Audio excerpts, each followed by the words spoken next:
And here we are live on WeSide 91.5 FM, Richmond's Public Radio. Today, we got a big slate coming to you guys. It's been a crazy week of sports, to be honest with you guys, not only surrounding the NFL, but some NBA news. A crazy record that everybody thought would never be broken has fallen. An entire crazy trade deadline where teams are shifting people all over the last few days. Teams are getting new players, reloading, trying to win a title, realizing that their season's coming to an end, and they should just sell everybody away and tank for the number one overall selection. So there's been a whole lot going on. And then we also have the biggest sporting event in the United States this coming weekend on Sunday. It's the Super Bowl. Don't know if you ever heard about it, but it's WeSide 91.5 FM, listener-supported Richmond's Public Radio. Feel free to hit us up on the phone lines here today, 765-983-1246. That is 765-983-1246 on the WeSide 91.5 FM phone lines. Today, we're going to jump right into it. We're going to be talking about the NBA for the first little bit. We're going to shift gears later on in this show as we progress through the year, talking more NBA, talking more MLB. But we got the NFL coming up, but there's a monumental moment that happened this week. I'm sure most of you guys have known about it. One of my childhood favorite players growing up still is one of my favorite players, a polarizing figure, one would even say, LeBron James. LeBron James has broken the all-time scoring record as a Los Angeles Laker. He defeats Kareem Abdul-Jabbar, breaking his record, and he actually was in attendance to hand over the ball, almost a passing of the torch moment if you think about it. So it's really an incredible moment. There's nothing else to truly describe it. It was just a beautiful moment. Words don't do it justice, but this moment will live in history forever. As we all thought a long time ago, this record would never be broken. But LeBron James, the chosen one, the kid out of St. Vincent St. Mary's High School, just outside of Cleveland, Ohio, in Akron, Ohio, the Akron kid does it all. He's 38 years old, and he knocks down probably the biggest record of all time in all of NBA basketball and one of the more untouchable records in all of sporting history. And this isn't just because LeBron is a guy who throws the ball up there and just scoring every single night, 40 points a game. LeBron James has been dominant since the day he stepped into this league as an 18-year-old kid. And now he's a 38-year-old man that has been still dominating. There's never been a step slower. He's had a couple of injuries here of late that were uncharacteristic in his earlier seasons, but he's still dominating nonetheless. It's LeBron James, and he's still one of the best players in all of basketball, and he's proven that here recently. LeBron James, now if you look at it, after that Oklahoma City Thunder game, he did unfortunately lose in that contest to the Thunder the night he broke the scoring record. But as of that night, he had 38,390 points. Think about that. 38,390 points. A lot of you basketball old heads out there are going to be saying, oh, it's because LeBron shoots the three ball. LeBron can shoot the three. The game's changed. No. LeBron would have been dominant in any era out there. And there have been some crazy stats. LeBron would still break the scoring record and be on pace to break the scoring record in his career if the three ball never existed. That shows you how great this man is. And the three balls, you can't act like the three ball as well is some caveat here that is allowing him to break the record. LeBron's not a great three-point shooter. We've had to recognize that throughout his career. The same people that are bringing up this argument that the three-point ball is the reason why he broke the record are the same people saying that LeBron James can't shoot the three ball. So that's a wash in my sense. Nonetheless, LeBron James has broken the scoring record.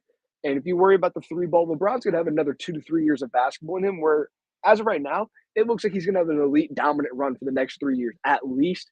And he's going to end up with his career somewhere about 43,000 points, being leaps and bounds clear of Kareem Abdul-Jabbar in anybody else ever. Just running through the numbers. LeBron James, one scoring title. It's crazy when you think about it. A guy as good as LeBron with only one scoring title It's because he passes the ball. A guy like Michael Jordan racks up those scoring title numbers because he was a primary scorer. Kobe Bryant, same thing. Carmelo Anthony, same thing. These guys were primary scorers. LeBron James has never really wanted to be a scorer. He wants to pass. He's more Magic Johnson than Michael Jordan. He's more John Stockton than Kobe Bryant, and so on and so forth. But he's just able to make this thing happen. He's a guy, he's 6'8", 250 pounds, and he runs the floor like Magic Johnson to the Showtime Lakers, if not better. And he can still score. And that's what it is. You know, he's a guy who gets some heat, but he hits buzzer beaters. He hits buzzer beaters. He steps up in the biggest moments. He makes the right play. He's just an absolute unit of a player, an absolute terrific player. There's words cannot describe the greatness that we've witnessed. And that's why Nike runs the campaign, "We are all witnesses," because of LeBron James. We are all witnesses. People have been witnessing this man do it since he was 16 years old and graced the cover of Sports Illustrated. And now he's 38 years old, has a $1 billion contract with Nike, lifetime deal, and he's the greatest player in the NBA history, in my opinion. And I know I'm going to get some shade for that. I know I'm going to get some slack and some grief for that. But LeBron James is one of the greatest basketball players of all time, no doubt about it. And he's the greatest basketball player of all time. He's number one on the all-time scoring list. He's number 4 all-time in assists. So when you think about, let's think about scoring a basketball. What are the most important things? The score and the assist. He is number 1 all-time in the scoring aspect of that, and he's number 4 all-time in the assist aspect. And he still has 3 to 4 more years of a high-level basketball left. And if you even think about that, if you're, the score is going to slow down, Tyler, fine, the scoring might slow down, but this man's going to continue to pass the ball at an elite rate and at an elite ability nonetheless. 7 players. 7 is a number here. Number of players who played against LeBron James and Kareem Abdul-Jabbar. Just a little fun fact out there. Some of those guys, Rob Strickland, Reggie Miller, Olden Paulinus, Mark Jackson, Kevin Willis, Horace Grant, and Avery Johnson. Just throwing out some of these crazy stats out here. 10. LeBron has scored at least 10 points in 1,140 straight games. This is by far the longest streak in history.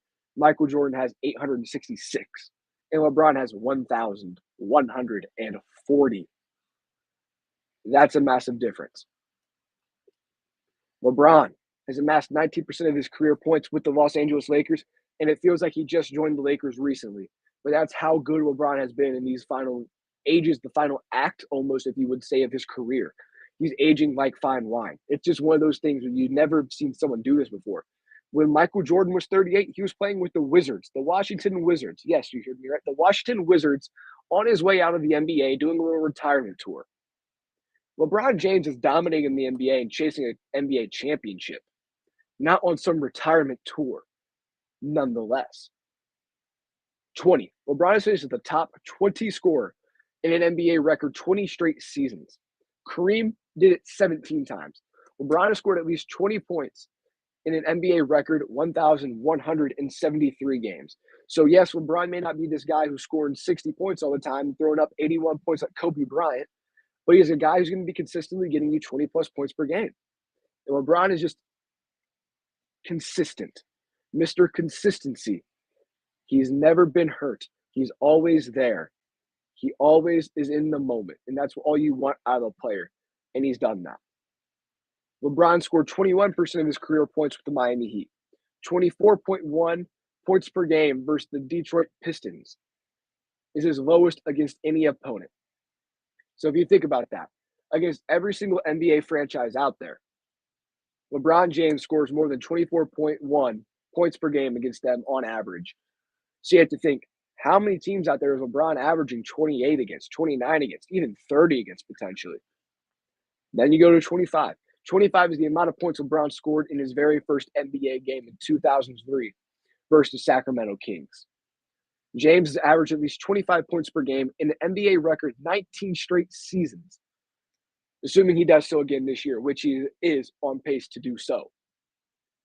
The next closest, Kevin Durant, Karl Malone, Jerry West at 11. LeBron at 19, Kevin Durant, not John Stockton, Karl Malone, and Jerry West at 11. LeBron is the youngest and the oldest player to ever average 25 points per game in a season, as a 20-year-old and as a 38-year-old. That is 18 years of dominance. 29 is LeBron's career points per game versus the Cleveland Cavaliers, his highest against any opponent. So if you think about that, you obviously have to remember he hasn't played against the Cavaliers a ton, but whenever he does, that's the team he grew up on. That's the team he grew up a fan of, and that's the team he played for, obviously, if he was the number one overall pick for the Cleveland Cavaliers. LeBron scores 29 points per game against the Cavs. I know those games are a bit more emotional. He makes sure he shows up for them in those moments, but he still scores 29 points per game against the Cleveland Cavaliers. 30. LeBron scored 531 career 30-point games. Second most in history to Michael Jordan's 562.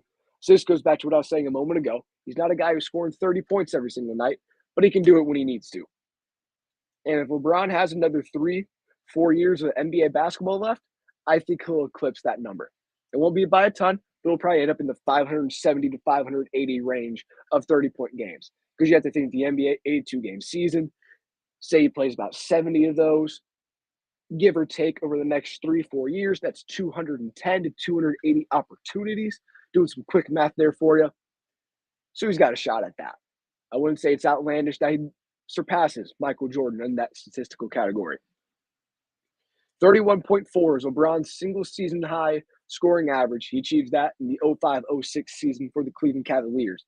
Scored 31.4 points per game. 37 is LeBron's single game scoring high for the 2015-2016 regular season of his career. In that season, he didn't score 40-point game. That's the only season in his career he hasn't had a 40-point game. He settled at a 37-point game. 38 is the number of years Kareem Abdul-Jabbar held the all-time scoring record. April 5th, 1984 to February 7th, 2023. I still need to live another 17 years to get to that number. That record stands nearly 40 years, nearly 4 decades. And LeBron did it. LeBron broke that record. 40. LeBron is the only player in NBA history to have at least one 40-point game against all 30 franchises. So think about that. LeBron has scored 40 points against every single team in the NBA, including the teams he's played against, such as the Cleveland Cavaliers, Los Angeles Lakers, and the Miami Heat. James has 74 career 40-point games. Wilt Chamberlain holds the record at 271. That's not getting touched. Shout out to Wilt for holding on to that. That was a completely different era of basketball, let me tell you. Wilt Chamberlain's era versus LeBron's era, it's different. I'm not hating on Wilt. Wilt is a great basketball player. He's up there in the all-time basketball players. He's up there in, honestly, the all-time athlete conversation.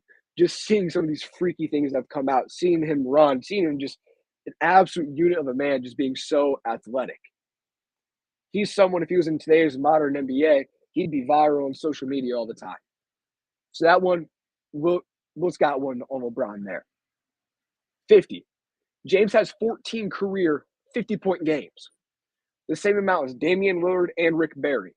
And if you think about Dame Time, Dame Dollar, Damian Lillard of the Portland Trail Blazers, this man goes off in some of these big moments, and he'll score like crazy. Largely because he doesn't have the supporting cast around him to do anything, so he just has to shoot it up there. Just has to huck the ball up there, just to do something, just to get something to fall, something to land. So that's why Damian Lillard has so many of those 50-point games. But LeBron's up there as well. LeBron's the only player with multiple 50-point games after turning 35. So once LeBron hit 35, he's had multiple 50-point games, and he's the only person in the NBA ever to do so. James is also a career 50% shooter in the regular season. So when LeBron James has the ball in his hands, it is a 50-50 shot, it's going in the hoop. A coin flip's chance of it going in the hoop. Most people in the NBA would love and die to shoot 38% from the field. From the field, LeBron shoots 50% on average for his career. As a kid to a 38-year-old grown man, he shot 50%. That is mind blowing. 56 is LeBron's single high game scoring output as a Los Angeles Laker. 156 point performance for the Lakers. 57 is LeBron's single game high scoring output as a Cleveland Cavalier. 59, the career true shooting percentage of LeBron James and Kareem Abdul-Jabbar. But I want to throw something out there. I know it's the three ball argument, but true shooting percentage is an analytical statistic. So they went through and they took a deep dive at all the shots that they've taken. And obviously, LeBron's number will fluctuate as he still plays. Well, LeBron James is taking a little bit more difficult shots than Kareem. Because LeBron's shooting that three ball. Well, Kareem's only took one three-pointer his entire career. I know the era he played in was significantly different, but that's still a mind-blowing number of how elite LeBron James is as a shooter. 60, the percentage of LeBron's career point total that was scored with the Cleveland Cavaliers. So he scored 60% of all of his points with the Cleveland Cavaliers. 61 is LeBron's highest single game scoring output. 2014 versus the Bobcats, the Charlotte Bobcats. Think about that. That's going back quite some time, which also ranks as the highest scoring game in Miami Heat history. So he didn't play for the Miami Heat for too long, but he holds their all-time scoring record for a single game. Think about the players that put on that Heat uniform. Dwayne Wade, Shaquille O'Neal, currently Jimmy Butler, LeBron James as well, Chris Bosh, Ray Allen, Alonzo Mourning, and many others. 1,000. LeBron is the youngest player in NBA history to reach every single 1,000 point milestone. 1,000 points, 2,000 points, 3,000 points, all the way to 38,000 points, and then any other 1,000 point marker for the rest of LeBron's NBA career. 2,478. The most total points LeBron has scored in a single game season, which was 2005 and 2006. So if you think about it, hearing all these ridiculous numbers, that shows you the greatness of LeBron James. LeBron James is the greatest basketball player of all time. No argument, in my personal opinion. I know I never grew up watching Michael Jordan play, but looking at the numbers, seeing what I've seen, I've never seen a basketball player as talented as LeBron, as elite as LeBron, especially being someone who is so good at everything he does. He's an all-around basketball player. I know people hold a grudge on him because he doesn't have several or many Defensive Player of the Year awards or all defensive team honorees. But LeBron James can play defense. Game 7 versus the Golden State Warriors. The most influential play in basketball, you could argue. What is it? LeBron James moving faster than anyone's ever seen. In the words of Richard Jefferson, his Cleveland Cavalier teammate at the time and current ESPN analyst, I just saw a black blur. That's how quick he was moving. Think about it. The layup, Curry, Iguodala, going up, and LeBron James pins it on the backboard. Golden State Warriors blew a 3-1 lead is the story. But what it actually is, LeBron James wields the Cleveland Cavaliers to defeat the Golden State Warriors after going down 3-1. LeBron James should be the only player in NBA history to have ever won an NBA Finals MVP on the losing team. Andre Iguodala won Finals MVP for being a LeBron stopper in quotes. LeBron stopper in quotes. When LeBron James was by far the most dominant player in that entire series. I believe he nearly averaged over 30 points a game. And his second best player was Matthew Dellavedova. Think about that. LeBron James almost beat the Golden State Warriors with his best player in the NBA Finals being Matthew Dellavedova, who has been bouncing around the league. No slight or shame to Dellavedova. He had a great NBA Finals that year. But that's who we're talking about? Think about the Cleveland Cavaliers team that LeBron James led against the San Antonio Spurs, coached by Greg Popovich. His second best player, Ilzandris Ilgauskas, Anderson Varejao. Like, you guys in the car right now probably don't know those guys' names. And if you do, it's simply because you've seen the graphic of how bad LeBron's team he had to carry to the NBA Finals was. That's all it is. I hate to say it. But LeBron James is by far the greatest basketball player of all time, and it's not even close. So many people get stuck in their old fashioned ways sometimes, saying that Michael Jordan is the greatest. Don't get me wrong, he is so good. I'm not slapping Michael Jordan in the face here, but LeBron James is clear cut the greatest basketball player of all time. And we all have just been hating on him, the media, for the most part. I personally have never hated on LeBron James. I respect him. He is the best basketball player of all time. He's the best basketball player I've ever seen. But LeBron James gets so much hate and scrutiny for being so perfect.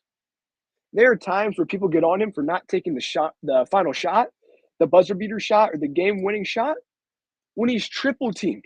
The man's getting triple teamed and he passes out of it to a wide open teammate who sells and misses the shot. That's the right play to do. That is a smart basketball play. And the only thing you could ever say LeBron isn't sometimes is maybe he doesn't have that killer instinct. That might be the only argument I can listen to you on because he doesn't have that Mamba mentality like a Kobe Bryant. He doesn't have that killer instinct like Michael Jordan, some other NBA players and NBA greats. But he still gets it done nonetheless. But now, as we shift in, sitting here about 426, we side 91.5 FM. We're going to take a quick break. We're going to give you guys some music to listen to as we shift gears and get ready. We're going to be talking the NFL Super Bowl when we get back and the NFL offseason. So first, we're going to go offseason recap, talk about coaching decisions, coaching moves, coaching hires, potential trades.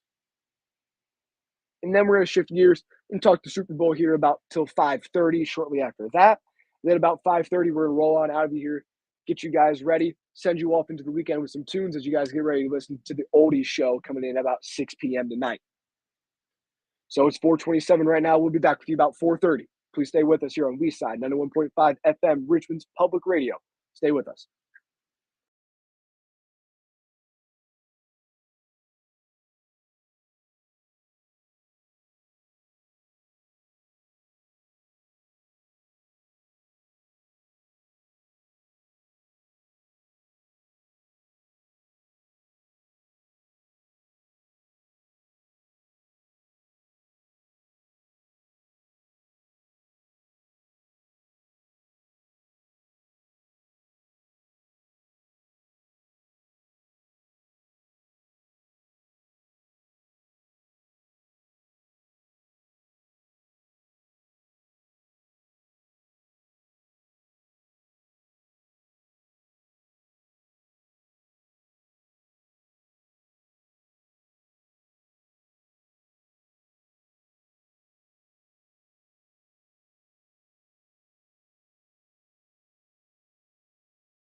Everybody to We Sign 91.5 FM, Richmond's Public Radio. I'm Tyler Smith, host of Keeping It Real with Tyler Smith, here on listener-supported We Sign 91.5 FM, Richmond's Public Radio. Shifting gears, just talked some NBA, talked about LeBron James breaking the all-time scoring record.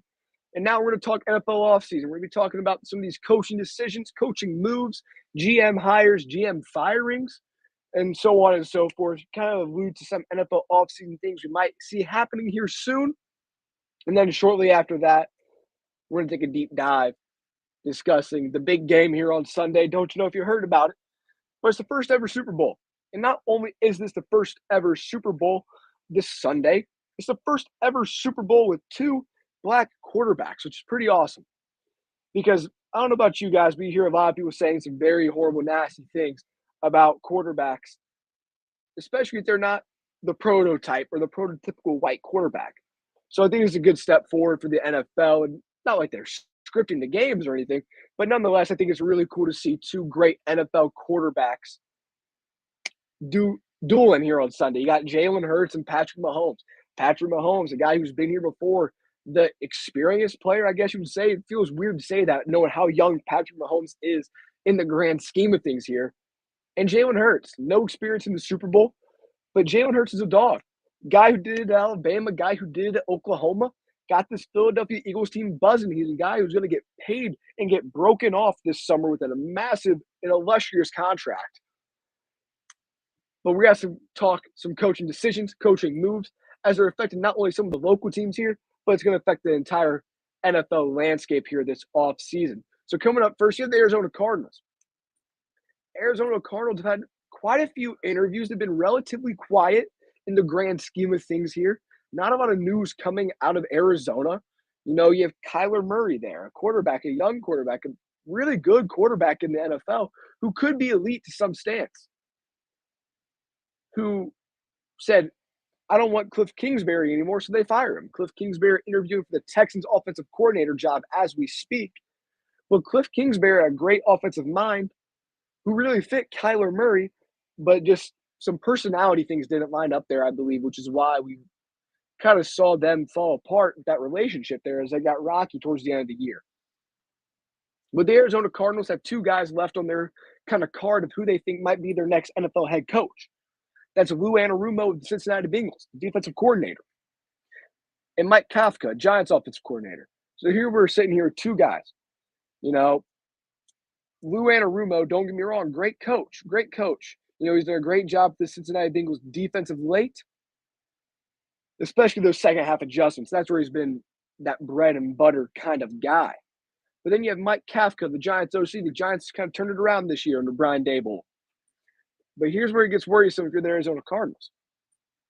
If you go out and hire Lou Anarumo, I'm not saying Lou Anarumo should or should not be hired here right now. At least I'm going to give you my take on that here in a moment. But Lou Anarumo, if he gets hired, you have to go out and find an offensive coordinator that Kyler Murray likes. Let's say the Cardinals start doing good. That offensive coordinator is going to get poached to be a head coach somewhere. And then we start the process again. We got to find a new head offensive coordinator that Kyler Murray likes. And just becomes really not a good problem to have.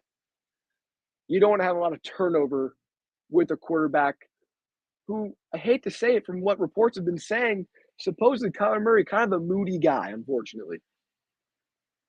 And then we go on the other hand here. Mike Kafka, the Giants' current offensive coordinator, is going to have a second interview similarly to Lou Anarumo. And if you hire Kafka, the Giants' OC, you don't have to worry about rebuilding your offense all the time. You have an offensive guru. You just got to go out there and find a good defensive coordinator. And it's easier to reinstill new defenses than it is to reinstill and reinvigorate and create a new offense, in my opinion, in today's modern NFL. So that's why I think Mike Kafka will most likely land this job, in my opinion. And then we shift again to another section. The Atlanta Falcons have hired Ryan Nielsen, former Saints DC and D-line coach, as their defensive coordinator. And then the Baltimore Ravens, their offensive coordinator position is up for grabs. A lot of questions, a lot of question marks here because of a man named Lamar Jackson. So you have Zach Robinson, the Rams' current pass game quarterbacks coach. Justin Uten, Broncos OC. Chad O'Shea, the Browns wide receivers coach and pass game coordinator.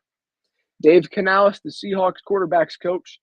And Todd Monken, University of Georgia quarterbacks coach. Here, it just really comes down to Harbaugh, trying to find a guy that can work with Lamar Jackson if they keep Lamar Jackson. Or what do we do next if we move on from Lamar Jackson? I think the front runner for this job is Zach Robinson of the Rams, their current pass game quarterbacks coach. It seems a lot of guys who are around Sean McVay get poached around the league because if you're part of one of these elite coaching trees, like the Shanahan coaching tree, the current now McVay coaching tree, and the Belichick coaching tree, people just seem to hire you right away and you have a foot in the door almost already. So that's why I think Zach Robinson, the Rams, is going to be the future offensive coordinator of the Baltimore Ravens. I think there will be some hiccups if Lamar Jackson sticks around trying to implement a new run game for Lamar Jackson, as the Rams have not had a real mobile quarterback here as of late with guys like Matthew Stafford playing quarterback. And the man before him and Jared Goff and currently Baker Mayfield who finished out the season. None of those guys are the most mobile quarterbacks in the world, but I'm sure Zach Robinson, being a bright mind in the NFL, could figure it out. Carolina Panthers, they've hired head coach Frank Reich, former Colts head coach. So Colts fans, be happy. Be singing to the rooftops, singing your praises, because now you don't have to pay Frank Reich a ridiculous amount of money after he got fired. And then you have the Carolina Panthers D coordinator role. They hired Iro Avero, former Broncos DC. Broncos had a great defense this year. Frank Reich getting a guy he's familiar with, a guy he likes, which is going to help this Carolina Panthers team get buzzing as they ended the year extremely well. Then you have the Cleveland Browns, their defensive coordinator. They just recently hired Jim Schwartz, former Titans senior defensive assistant. The Denver Broncos, in a blockbuster move, have hired head coach Sean Payton, former Saints head coach. And he wasn't cheap. The details of that contract have yet to been released about the financial side of things, but the Saints have had to trade a first-round pick to get Sean Payton and then some, which is quite overwhelming if you think about the Denver Broncos' current situation. Sean Payton's been making some noise saying that Team 3, Russell Wilson's team of individuals and trainers and mental health coaches and so on and so forth, are not going to be allowed in the building. That stirred up some drama. It will be definitely interesting to see how this Denver Broncos team turns out next year after they just had a terrific defense. And it's rumored that the future Denver Broncos defensive coordinator might be their former head coach before Nathaniel Hackett, Fangio. Nick Fangio, I believe, is his first name. Fangio, the last name, a great defensive mind, an older man nonetheless, but a great defensive coach in the NFL. The Houston Texans, as we talked about a moment ago, they're interviewing Cliff Kingsbury as their offensive coordinator, but they got their guy as the head coach in DeMeco Ryans, former 49ers defensive coordinator, probably the best defense in the NFL this year. And DeMeco Ryan, a guy who played for the Houston Texans as a player, so a guy who's been around the building, getting that legacy back in, which is always a good move in my personal opinion. And then now, the Indianapolis Colts. We talked about this a bit last time we were on the air. Bubba Ventrone, Aaron Glenn, Raheem Morris, Shane Steichen, Eric Bieniemy, Rich Bisaccia, and Jeff Saturday are the names still being tossed out there. The Indianapolis Colts are taking their sweet old time with this one, let me tell you. And the longer this takes, the more I lean to a guy like Jeff Saturday getting this job. I hate to say it. The longer this takes, the more it looks like Jeff Saturday or Bieniemy are going to land this job. But if I had to choose between Jeff Saturday and Bieniemy, I don't know who I would choose. You go two different routes. Bieniemy has been hired for a lot of head coaching jobs of late over the last several off seasons, but I don't know how to feel about that. I feel Bieniemy would have been hired already by a team if someone thought he was going to be a good head coach after several interview processes. So that's why I feel a little uneasy about Bieniemy. I think Jeff Saturday is very well coming along here to be a full-time head coach, not an interim, but a full-time head coach of the Indianapolis Colts. Jim Irsay has kind of been off the record saying this, but it's basically about who can look better than Jeff Saturday, who can beat Jeff Saturday for this job. And that's what it really seems like we're going to be doing here once again. And then the Los Angeles Chargers, They hired Kellen Moore, former Cowboys offensive coordinator. The Los Angeles Rams offensive coordinator has been hired as well. A man named, Los Angeles Chargers get Kellen Moore from the Cowboys. Los Angeles Rams now get Mike LaFleur, former Jets offensive coordinator. Miami Dolphins defensive coordinator reportedly has been hired as Vic Fangio, former Broncos head coach, a guy that Sean Payton has been attached to closely. But as of right now, it's being rumored that he's going to the Miami Dolphins. Nothing's been submitted and official yet. But I wouldn't be shocked if he goes to the Dolphins as well. Broncos and the Dolphins are both two good landing spots for Fangio. But I think the reason why he might go to the Dolphins over Denver is because how awkward would it be when you're walking in that building? You used to be the head man, the head coach, the boss of the building, and now you're the second or third choice, which is never a good look. So I think that's why he's going to end up with the Dolphins. Minnesota Vikings make a massive splash higher, in my opinion. They land Brian Flores Beeflo, former Dolphins head coach, who got fired by Ross, the owner of the Dolphins, because I hate to say it, because he didn't want to tank. That's what reports are saying.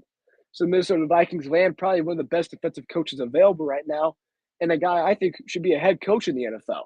He had that Miami Dolphins team buzzing and running very good, very smoothly, and finding some success.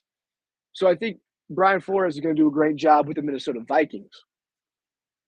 Then the New England Patriots have hired Bill O'Brien. Bill O'Brien, former Alabama offensive coordinator, coach in the NFL, most notably known for being a part of Bill Belichick's coaching tree, being a head coach of the Houston Texans, trading away DeAndre Hopkins, probably the best wide receiver in football at that time, for a bag of chips for absolutely nothing. But he gets a shot as the OC for the New England Patriots when their offense looked abysmal this year. I hate to say that, looked abysmal. Abysmal is an understatement. So hopefully he can get things back on track. Then the New York Jets have hired Nathaniel Hackett to be their OC, former Broncos head coach. He got fired. A lot of drama coming out of there. Was it Hackett? Was it Russell Wilson? Who was the problem? We won't know, but everything points to Russell Wilson being the problem, not Nathaniel Hackett. Also being rumored, Nathaniel Hackett has been hired very much because of his relationship with Aaron Rodgers. The New York Jets are going to land a veteran quarterback this offseason by name Aaron Rodgers or Derek Carr. One of those two guys will be playing in the green and white next year. I'm not sure who, but if you can land Aaron Rodgers, that New York Jets team instantly becomes a contender in the AFC. And then moving on, I'm trying to see here what else we got going on. Buccaneers having a little bit of an offensive rebuild after Tom Brady retires. They're interviewing Jim Bob Cooter, the Jaguars pass game coordinator, Shea Tierney, the Giants quarterback coach, Todd Monken, Georgia Tech OC, and Dan Pitchner, the Bengals quarterback coach. If I had to give you a guess of who I think might be in the running for this one, I think it's going to be Dan Pitcher of the Bengals, the quarterback's coach. But the Buccaneers really need to rebuild, really need to reload. It's going to be a rough year or two until they can get somebody to kind of step in right away, unless they can attract a veteran quarterback, which is very possible. We don't know what's going to go on there. And that kind of wraps up some of that quarterback carousel. Excuse me, not quarterback carousel, the coaching carousel. And we're going to get to the quarterback carousel here in the few coming weeks after the Super Bowl, once free agency, the trade start being able to happen once again. But now 4:45, we're going to shift gears. We're going to give you a little bit of a preview of the Eagles, then the Chiefs. Take that break at 5 o'clock for you all, get some tunes in there for you, and then come back and talk about the game itself. So opening up, we're going to be talking Eagles first, which is going to kind of shift gears and get us going towards what we should expect here on this great Sunday of Super Bowl football. So, the Eagles. The Eagles love to kind of get ahead in games. They like to play from ahead. They really do. But you're saying, Tyler, every NFL team wants to play from ahead, and you're not wrong. Because if you're playing ahead, that means you're winning. But the Eagles, it is extremely important for them to play ahead because the Eagles love their run game. They have an explosive enough pass attack to get scores when they need to, but they much rather be winning this game and then run the ball out, chew the clock, game manage, things like that. And you have a couple great players like a man named Jalen Hurts who gives you just a different layer, another wrinkle, you may say, of what you can do on the offensive side of things for the Philadelphia Eagles. And then if we look the other way, we have the Kansas City Chiefs. Kansas City Chiefs, explosive, dynamic, high-scoring, flashy offense that we all know about. The Kansas City Chiefs have Patrick Mahomes, Travis Kelce, and a collection of talent surrounding them, which gives them really the ability to score points almost at will to an extent, which is why they need to be careful, they being the Eagles. That's why the Eagles must get out and play ahead. They must score early, and their defense must get a few stops. I'm not saying they need to stop them on every drive, but they need to get a stop here or there so this Eagles team can continue to keep the lead, whether it's by kicking a field goal to go up 3 or going and score on a touchdown and getting up 10, 7. Whenever these field goals and touchdowns, they just got to keep snowballing this in a positive direction. That's what really needs to be happening. And they can chew the clock exceptionally. The Philadelphia Eagles can run the ball with the best. When they get in those short yardage situations, they'll run that hybrid QB kneel formation where they get everybody under the center and everybody behind Jalen Hurts, and they just shove Jalen Hurts forward for a first down every time. And I wouldn't be shocked if Nick Sirianni, the head coach of the Philadelphia Eagles, has a couple wrinkles and trick plays up his sleeve in those short yardage situations and those red zone situations, which might be crucial in this one. The Eagles have set an NFL record for rushing touchdowns, generating 39 scores on the ground between the regular season and the playoffs. This includes 7 rushing touchdowns in 2 playoff games. 7 rushing touchdowns in 2 playoff games. Philadelphia is also the 4th team in NFL history to record 5 300-yard passing games and 5 200-yard rushing games in a season. So they're very balanced here. They can do a bit of both, but don't get me wrong, they prefer that run game. The Eagles produced more than 2,500 rushing yards during the regular season, a top 5 mark, and Philadelphia also became the only third team to reach at least 4,000 passing yards and 2,500 rushing yards in the season. Excuse me, that was a mouthful right there. The Eagles have thrown for 400 yards and ran for 2,500, which is extremely impressive, which shows the balance in their offensive attack. And then you have to remember that they have an elite defense on the other side of the ball as well, probably the second or third best defense in the NFL. Philadelphia, as I mentioned a moment ago, they're balanced. They're able to win a shootout, but they don't want to. The Eagles rank top 5 in scoring offense, 28.1 points per game. Scoring percentage is about 42.5%. So anytime the Eagles get the ball, 42.5% of the time they're scoring, whether that's a touchdown or a field goal.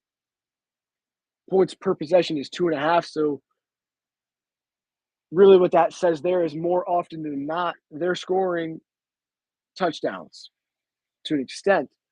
So they're settling here because you have to think that number encapsulates quite a few different things: the turnovers, a punt, a field goal, a touchdown, things like that.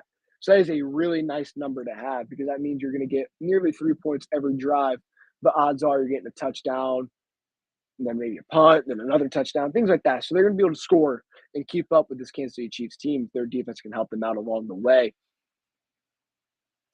They also have only had 19 turnovers all season. So ball security. If you can win the turnover battle, you can win the game. Those of you in the car right now, if you played football growing up or if you're playing football currently, I guarantee you had a head coach at some point in high school, junior high, college, wherever you played, saying, if we don't turn over the ball, we got a good shot at winning this game. If we can make them turn the ball over more than us, we have a better shot at winning this game. And that's the age-old adage right there. Ball security. Think about some of the great head coaches out there. A guy I don't like to talk about, Ohio State football, but there are coaches. Think about the name in your head. Legendary quote: when you throw the ball, two out of three things can happen. Two of three things can happen, and two of those three things are bad. That's interception, incomplete pass, or you can complete the pass. So two out of three times something negative is going to happen for you, which is why this Eagles team loves to run the ball, and they're going to succeed running the ball. And then we looked at the other side of the field, the Kansas City Chiefs. The Kansas City Chiefs, the top-ranked offensive team in the regular season, averaging roughly 400 plus yards and 30 points per game almost. The Chiefs' high-powered attack is unreal. You got a guy named Patrick Mahomes out there able to run around and create and throw the ball all over the yard. So the second best tight end of all time, in my opinion, Travis Kelce, which he'll end up as probably top two, top three all time. Travis Kelce is going to be able to create. But what's even better now, if you're a Kansas City Chiefs fan, Patrick Mahomes is healthy. He can move. He can run. He beat the Cincinnati Bengals by not being able to run and being out of the pocket and escaping the pocket, which is honestly one of his best skills he has.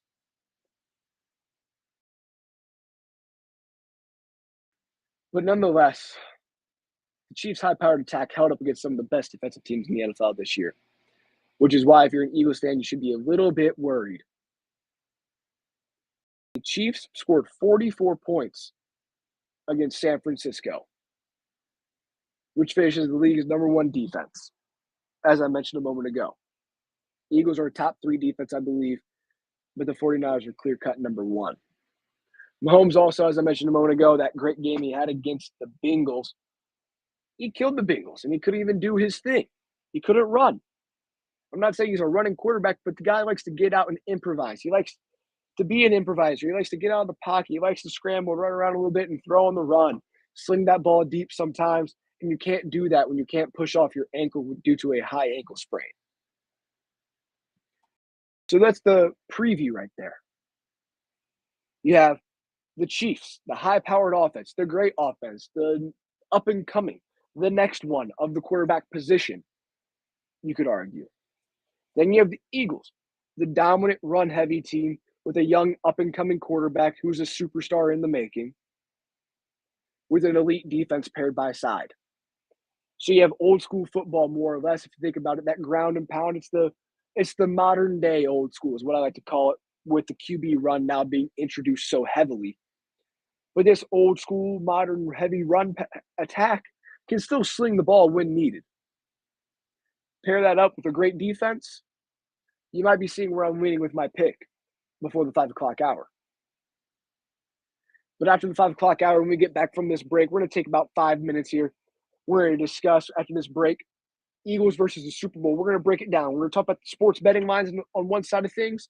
And then we're also just going to be talking about the game itself, what's going to be happening, who I think is going to win, why I think they're going to win, and who to watch out for. Maybe a few X factors, depending on how this game's go.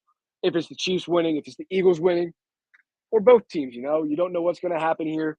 But I'm going to give you X factors and reasons as to why each team will find success, as to why each team will struggle on Sunday. And then eventually I'll give you guys my pick. Enjoy the break. Listen to some tunes. We'll catch you guys in about 5 minutes. Stay with us here on Weeside 91.5 FM, Richmond's Public Radio. And keeping it real with Tyler Smith. The Weeside 91.5 FM phone lines are up and running. 765-983-1246. That is 765-983-1246.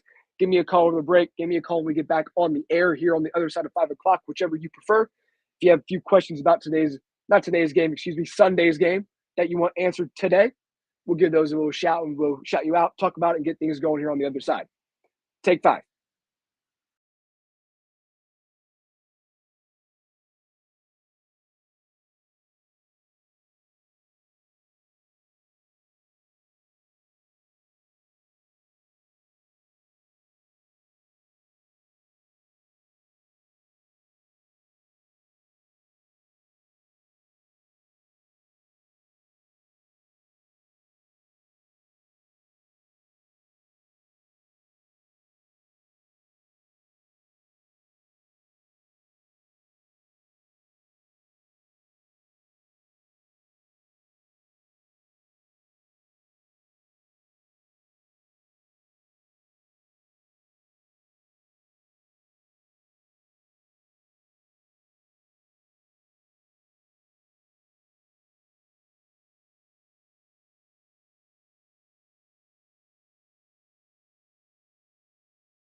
Welcome back to We Saw 91.5 FM, Richmond's Public Radio. I'm Tyler Smith, host of Keeping It Real with Tyler Smith. We got some stuff going on here in the second hour before we get out of here about 5:30 today. So the next 30 minutes, we'll be talking a whole lot about this Super Bowl game coming up here on Sunday. Don't know if you heard about it or not. But we got the Philadelphia Eagles taking on the Kansas City Chiefs. Feel free to call in if you got some questions here. 765-983-1246 on the We Saw 91.5 FM phone line. This is Richmond's Public Radio and Richmond's We Saw 91.5 listener supported radio.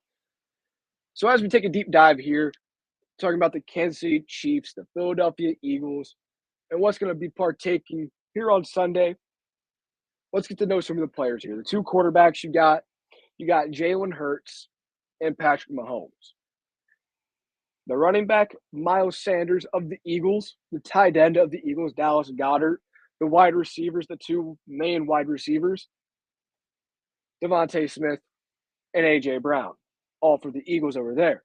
Then you have the Chiefs, Patrick Mahomes at quarterback, running back Isaiah Pacheco, backup running back, kind of a gadget guy, Jedrick McKinnon.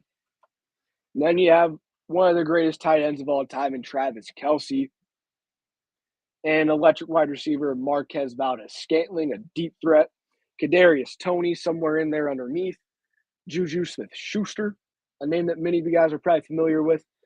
Probably not for some good reasons, but for the TikTok reasons, you know. But nonetheless, we got a Super Bowl game here on Sunday that we got to take care of and talk about. So when we take a deep dive here and looking at this, currently the spread, Eagles versus Chiefs. The spread, Philadelphia Eagles favored by 1.5 points. The over-under, 51 points. Eagles versus Chiefs in the money line. Philadelphia is a minus 125 favorite, and the Kansas City is a minus 101 favorite. A plus 105 favorite. My apologies there. Philadelphia Eagles are 7-2 against the spread in their last 9 playoff games. The Kansas City Chiefs have covered in their last 3 meetings with Philadelphia. The Philadelphia Eagles got to take on one of the best teams and best offenses in the NFL. And we're going to take a dive and take a kind of a deep dive here and kind of figure out what's going to happen. So if you take a look at this, you have 2 high-powered offenses, but they do it 2 different ways. You have the Eagles who are very balanced. You have the Chiefs who are very pass-heavy. But really, you can look at the Eagles and say they're a run-heavy team. I like the Eagles a lot because if they have that defense that shows up, one of the top 3 defenses, as I mentioned earlier on, the Eagles can do this. Philadelphia can do it. And you have to think about some of the crazier, more absurd storylines for a few minutes here. The Eagles have won every single game that somebody has put a jersey on the Rocky statue in Philadelphia of the opposition. And guess what happened this week? Somebody in Philadelphia put a Kansas City Chiefs jersey on Rocky Balboa. So I think that tells you enough right there. But also, you got to take a minute to think about this as well. A lot of people are predicting that the Eagles are going to win this one. It's just one of those things where the Eagles, everything's pointing towards the Eagles all the time. Everything shows the Eagles should win. The Eagles are going to succeed.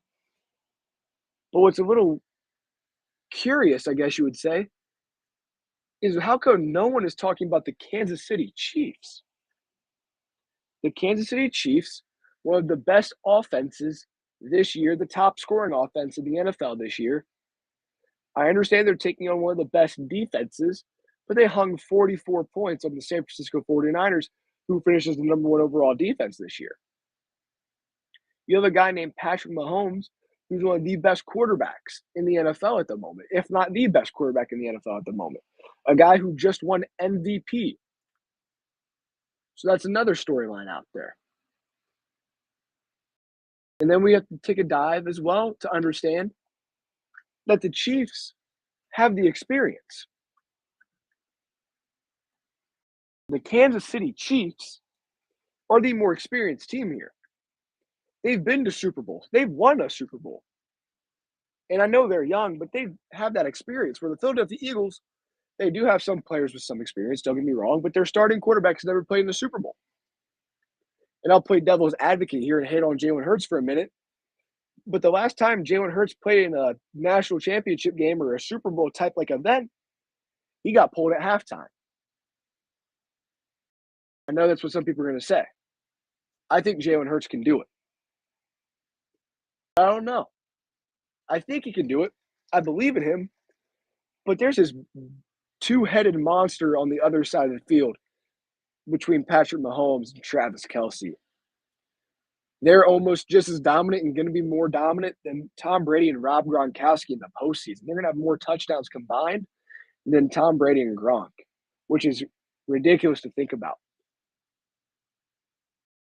It's absolutely ridiculous to think about that. And we have to learn more too. We have to think in this game between two great teams, someone has to give. Something has to give. And what is going to give? Will it be the Eagles' defense?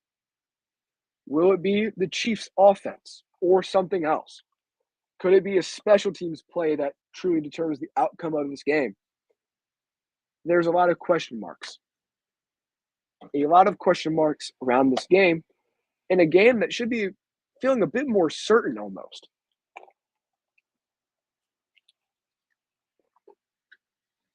Excuse me, I had to get some water there. My losing the voice here a little bit. But the Eagles and Chiefs, it's just one of those games where you think about everything and you have to take a dive. And I know I've said that multiple times, but the Super Bowl is between the two best teams in theory, and I think we got two of the top four teams in the NFL in this game. You can argue either way that maybe the 49ers should be in there over the Eagles if they were more healthy. You could argue that the Bengals kind of hurt themselves, shot themselves in the foot, and allowed the Chiefs to beat them. But nonetheless, I think we have two of the top four teams in the NFL. Maybe some people are going to say this is the third best team, the fourth best team, the second and the fourth. But nonetheless, we're going to have a good game on our hands Sunday. The game, Sunday, February 12th, 6:30 p.m. Eastern at State Farm Stadium in Glendale, Arizona. It's going to be on Fox this year. So make sure you turn on Fox, not CBS or NBC. But Jalen Hurts can prove to be a nightmare for this Kansas City Chiefs defense. A mobile quarterback who can still throw the ball with one of the best offensive lines in the NFL. The ability to run the ball like crazy. It's scary, you know? The Chiefs allow the fourth highest passer rating on throws 25 yards or more down the field. And Hurts has been the best deep ball thrower in the NFL this year. And it's not even close. He owns the NFL's best 123.4 passer rating on throws 25 yards or more down the field. And the Chiefs allowed the fourth highest passer rating on those types of throws. Meanwhile, you also have Philadelphia, who runs most of its offense in the shotgun. 89%. Second highest in the league this year, while playing against the shotgun defensive Chiefs, where the shotgun haunts the defense of the Chiefs. When the Chiefs play against the shotgun formation, they rank 29th in the NFL. So you have a team who runs shotgun nearly 90% of the time. Going against one of the bottom three defenses against the shotgun formation, if you guys don't know, is when the quarterback's not under center. The center has to snap the ball backwards to the quarterback, who's standing probably somewhere between 5 to 7 yards behind the quarterback. And they give up a 94.4 passer rating against the shotgun. So they need to turn up on the defensive side of things in the defensive pass defense more than anything. But even if they can bottle up Hurts through the air, limit him through the air, he is just as lethal with his legs. He's a dual threat quarterback. He's that classic dual threat quarterback. But he also has a great offensive line and a creative offensive head coach who can find ways for him to run the ball effectively. The Kansas City Chiefs defense has given up the third most rushing yards to quarterbacks this season. And you're facing one of the three best running quarterbacks in the NFL. If I had to give you my three best running quarterbacks in the NFL, it's going to be Lamar Jackson, Justin Fields, and Jalen Hurts. And Jalen Hurts can still pass the ball pretty well. Don't get me wrong. He loves that deep ball. He's effective at the deep ball and owns the NFL's best passer rating with the deep ball this year. So things look ugly for the Chiefs on defense.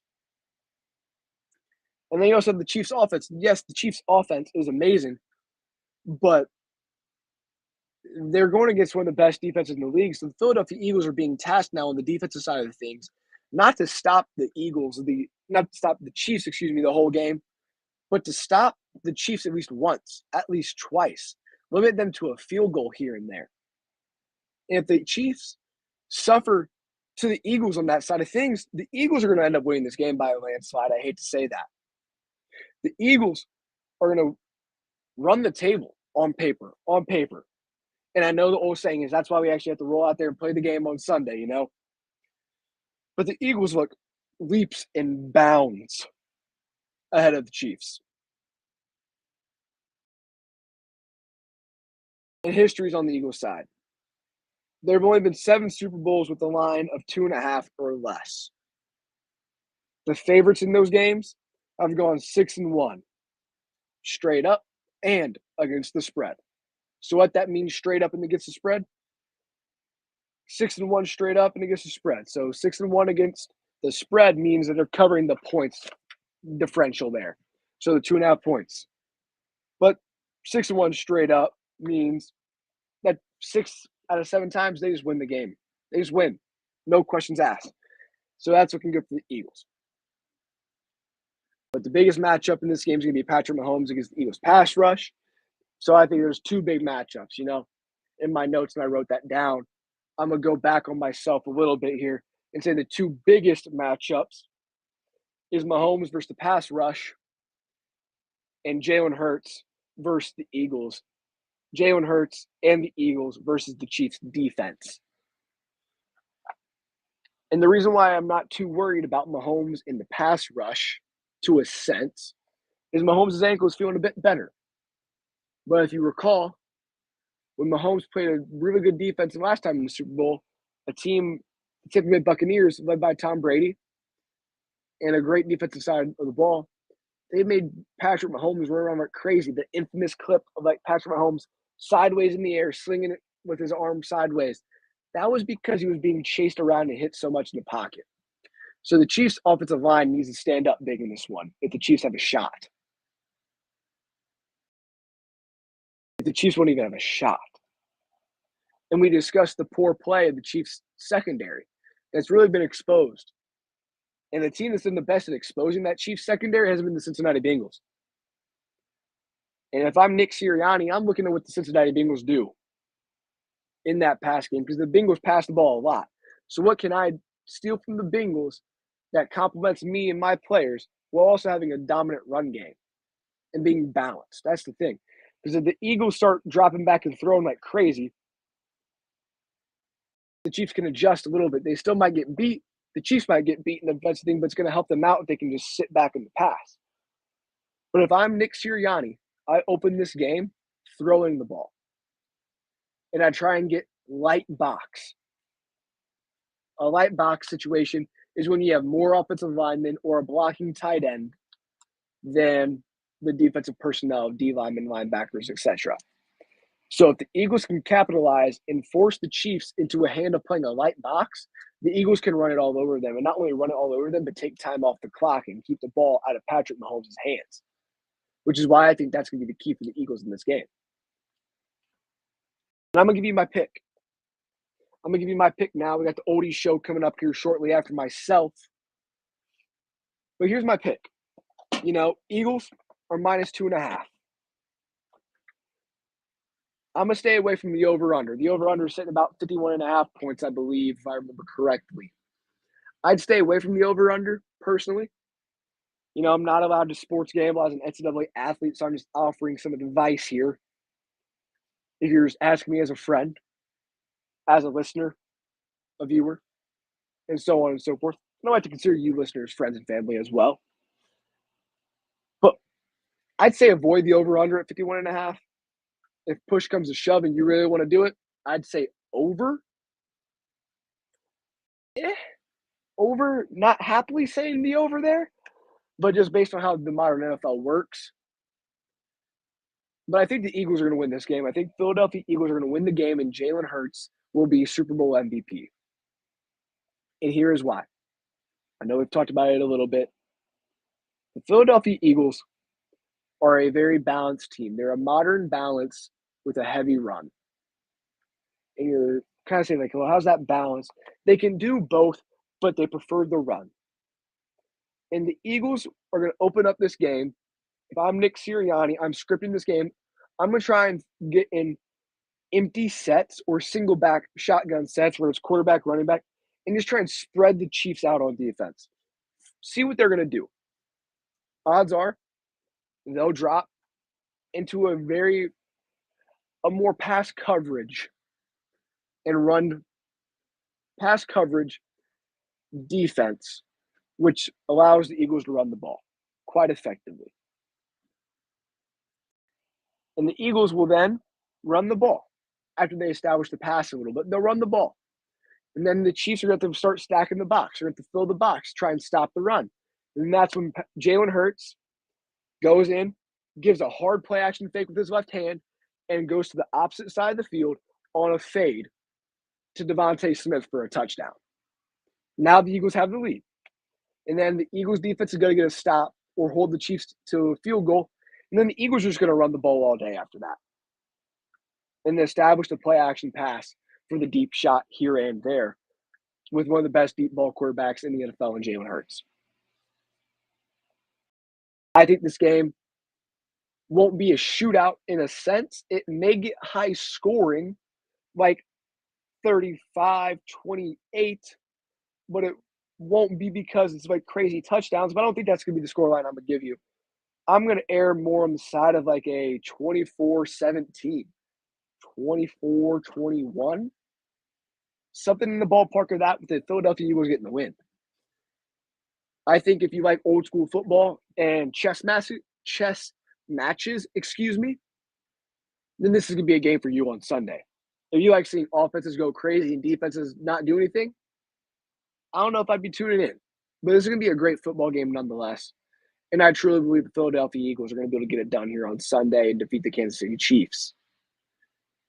And I'm not just saying this because I'm a Cincinnati Bengals fan who is really upset that the Bengals aren't in the Super Bowl. I'd almost choose the Philadelphia Eagles over the Cincinnati Bengals, even if the Bengals were in the Super Bowl.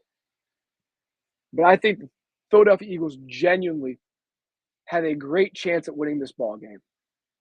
They'll establish the run, and then they'll dominate with that play action pass. And I think the Chiefs secondary, who is 29th in the NFL and one of the worst defenses when facing the shotgun, which the Philadelphia Eagles run 90% of the time, 89.5% of the time. The Philadelphia Eagles are going to get this thing done on Sunday and win this game. And Jalen Hurts will be Super Bowl MVP. Not because he's going to have a ridiculous performance or something like that, where he's going to be going off and scoring every touchdown. But it's because quarterbacks win MVP. That's what they do. But Jalen Hurts will get a rushing touchdown on Sunday, and he'll have at least one passing touchdown. And he'll have a very balanced stat line. I won't say it'll be too dominant either direction. He'll have a very balanced stat line. That's going to do it for me here on WeSci 91.5 FM on this beautiful Friday, February the 10th. 36 degrees outside, partly cloudy. Had some crazy winds last night. Be safe on the rest of your evening commute, whether it's from work to home, home to going out, whatever you're doing. Have a great weekend. Take care of yourself. Stay safe. We'll be back with you guys next Friday, 4 to 6, 4 to 5:30, somewhere in that time slot per the usual. And all the best to you all. Thank you for tuning in to Keeping It Real with Tyler Smith here on listener-supported WeSci 91.5 FM, Richmond's Public Radio. We got the Oldies Show coming in on 6 o'clock. Maybe getting on a little bit earlier today. So please stay tuned. Listen to them. We'll send you into the 6 o'clock hour and the Oldies Show with some great tunes here running on the WeSci 91.5 FM. Some of your guys' favorites coming up here soon. All the best. I'm Tyler Smith signing out. Happy Friday. We'll see you guys next week. Take care.